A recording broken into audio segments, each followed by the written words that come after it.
안녕하세요. 하루의 시작은 아침이 아니라 잠드는 순간이다. 잘 자란 황병입니다. 여러분 반갑습니다. 오늘은 여러분하고 호흡, 무호흡, 코골이 이거를 살펴보는 시간입니다.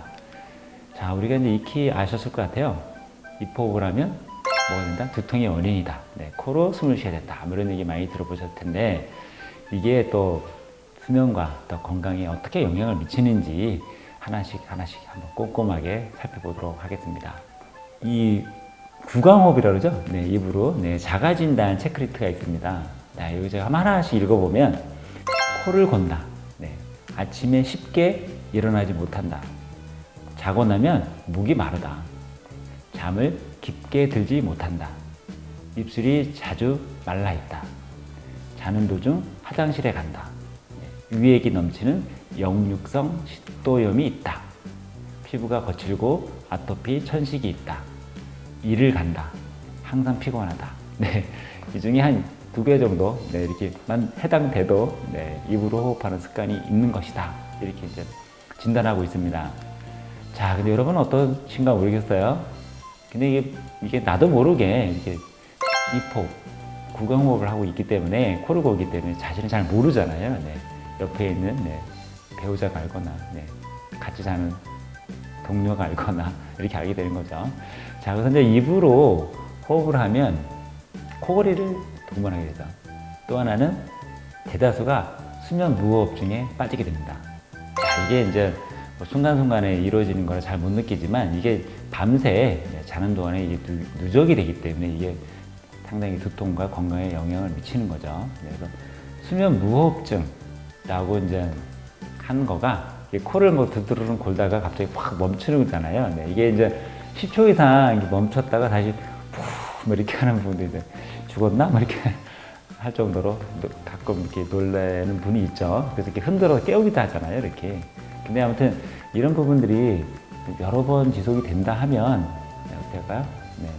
자는 동안에 상당히 그거는 수면의 질을 떨어뜨리게 되죠. 만약에 7시간 정도 내가 자는 동안에 만약에 한 5번 이상 1시간에 이렇게 움직인다 하면 거의 30번 이상을 수면이 잠깐 멈췄다가 다시 쉬는 이런 그걸로 인해서 상당히 그런 몸에 안 좋은 영향을 미친다는 거죠.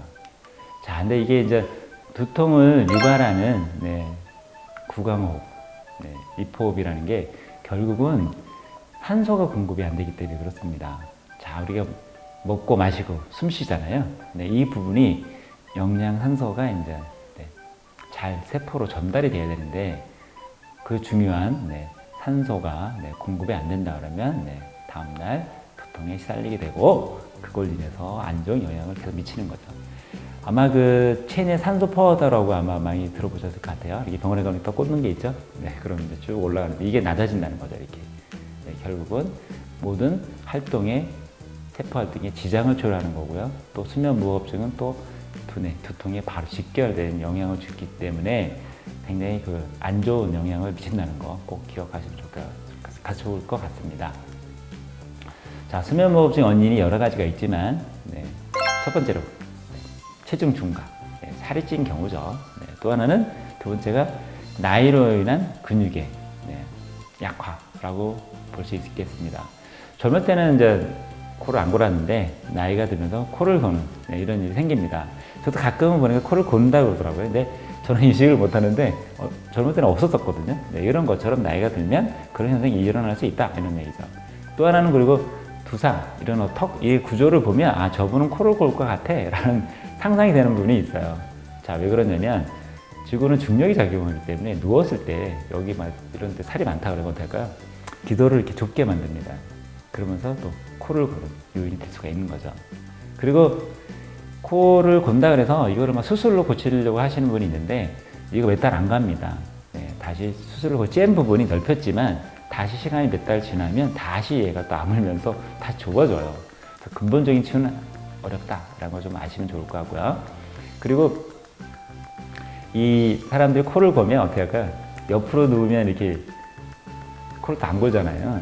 그게 바로 목젖이 옆으로 쏠리면서 이렇게 이제 기도가 다시 확보가 되면서 그걸로 호흡이 진행이 되는 거거든요. 자, 이런 부분도 한번 아시면 그래서 그렇구나 라고 아실 것 같아요. 자, 그래서 해답은 뭐 여러 가지가 있겠지만, 네. 근육적으로는 이게 이제 나의 어떤 몸의 밸런스가 예전과 다르지 않은 상태에서 이루어지는 일들이거든요. 그래서 꾸준하게 운동하는 게 굉장히 중요합니다. 결국 이래서 내 근육도 뭔가 강화가 되고 뭔가 탄력을 계속 유지할 수 있겠죠. 근데 이런 부분이 이제 잘 지켜지면 좋은데, 또 우리가 또 일상생활하다 보면 이게 좀 약간 좀 번거롭잖아요, 이게. 근데 이제 결국은 수면무호흡증이나 코골이도 내가 이렇게 습관이라든가 먹고 마시고 관리를 못한 어떤 그런 부분에 이제 생길 수 있다라는 걸 꼭 인지하셔가지고 뭐 근본적인 원인이 뭔가 한번 살펴보시면 좋을 것 같아요. 자, 그리고 이제 여러 가지 베개가 있지만, 네, 코호흡에 도움을 주는, 네, 이런 베개들이 많이 나와 있습니다. 자, 그것도 이렇게 똑바로 누웠을 때랑 옆으로 누웠을 때 이렇게 경추를 보호하고 지지하는 것만을 떠나서, 네, 보호까지 또 코호흡을 도와주는 이런 어떤 구조를 갖고 있는 베개를 사용하는 게 좋다. 그렇다고 그래서 무조건 뭐 어떤 정형화 베개로 딱 고정해서 사람이 잘 수는 없잖아요. 그래서 움직임도 좋고, 네, 코호흡에 유익한 구조를 갖고 있는 그런 베개를 한번 꼼꼼히 살펴보셔서 선택해서 사용하시면 또한 도움이 많이 되겠습니다. 자, 오늘 또 여러분하고 또 얘기를 나눴는데요. 예, 정상적인 코호흡이 편안한 수면을, 예, 약속한다. 이렇게 꼭 기억하셔서 내가 혹시 코를 고는지 안 고는지 혼자 싱글족 잘 모르잖아요. 네. 한번 녹음 기능을 한번 핸드폰에 해놓고 한번 주무시면 내가 곤다 안 곤다 이런 거 쉽게 알지 않을까 싶습니다.